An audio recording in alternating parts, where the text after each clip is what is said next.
ठटो मां खे अपडेट कंदा हलूं। रिपोर्ट कर रहियो आहे ज़ाहिद अमीर जोखियो। बीमारी जे बिस्तरे ते पियल सिंध जे कैस्टी नाले वारे मीरपुर साकरो वासी मक़ामी फ़नकार मोहम्मद हुसैन कारो जी बीमारी वारी ख़बर सोशल मीडिया समेत प्रिंट ऐं इलेक्ट्रॉनिक मीडिया ते हलण बाद सूबाई वज़ीर सैयद रियाज़ हुसैन शाह शिराज़ी नोटिस वठंदे सक़ाफ़त खाते सिंध खां संदसि सहायता ऐं बीमारी में इलाज लाइ चेक मंज़ूर कराए वरितो, जेको यूसी सखपुर जे ज़िले काउंसिल जे मेंबर मंसूर कादर लाशवारी पारां मीरपुर साकरो पहुची बिस्तरे भेड़ो थियल फ़नकार मोहम्मद हुसैन कारो खे पंहिंजे हथनि सां ॾिनो।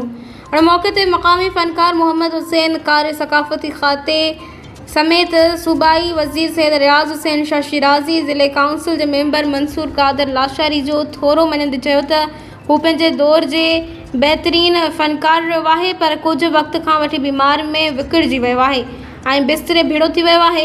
पर मूंखे सक़ाफ़त खाते बिल्कुलु विसारे छॾियो हो, पर वरी बि सूबाई वज़ीर सैयद रियाज़ हुसैन शाह शिराज़ी जो थोराइतो आहियां जे मुंहिंजी बीमारी जो ॿुधी सक़ाफ़त खाते खां मुंहिंजी माली मदद कराई आहे।